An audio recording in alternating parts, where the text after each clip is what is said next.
Fished in the creek. Fished in the creek. Seined in the creek. Seined in the creek. Waded in the creek. Catch red horses. You remember those red horses? Yeah, I remember you talking about those red.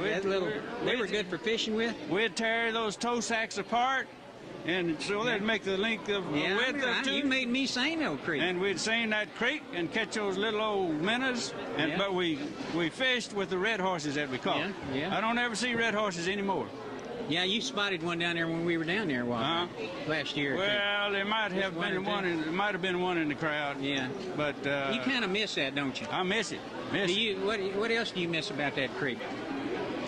Oh, I miss it. I remember Ward had a bunch of ducks one time, and the creek was about, I guess, a little hole of water about 6 inches deep. Yeah. And those ducks would get in there and they'd lay eggs in that water. Is that right? They'd lay eggs in the water. Did they hatch?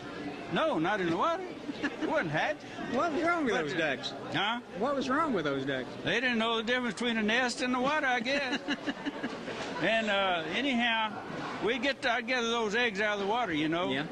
Normally, you gather eggs out in the barn where the chickens laid the eggs, but the ducks laid the eggs in the water. You remember one time at Little Vernon, we called him Little Vernon then because Big Vernon was around, Max Davis' son, Vernon Davis. Yes. Vernon and I got out there and we built a dam across that creek. That's right. And we got it about 2 or 3 feet deep. And we just kind of out there one weekend or something. And the next time we came back, that dam was gone. What happened to that dam? It washed away.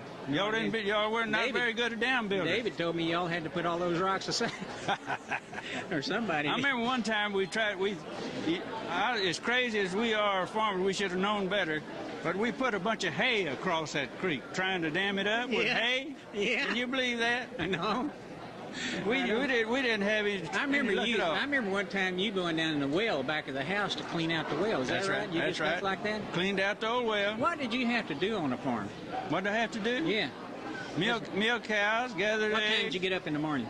About 6. About 6 o'clock? About daybreak. You milk the cows? Milk the cows. Did you give old Pooch a drink once in a while?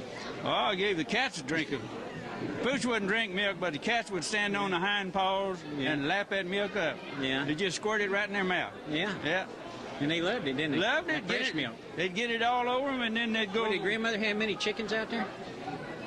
Oh, she'd usually have 50 or 60 chickens. Yeah, and a couple of roosters. How many cows you had to milk? About 6. But did Granddad help you milk them?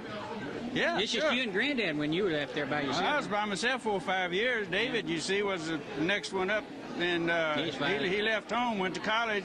Yeah. And in about 1930, so he became the chief hand out there. He started college in 33 or 34, you see, and I graduated in 39. Well, did you ever learn how to pick cotton? Yeah, I learned how to pick cotton, man. Sure. You learned how to chop cotton? I couldn't beat your daddy picking cotton. Your daddy was a cotton picker. He was the cotton picker of the family. He'd have made the Rob Stamp cotton picker. It seemed to me like they said one day he picked over 500 pounds. That's pretty good.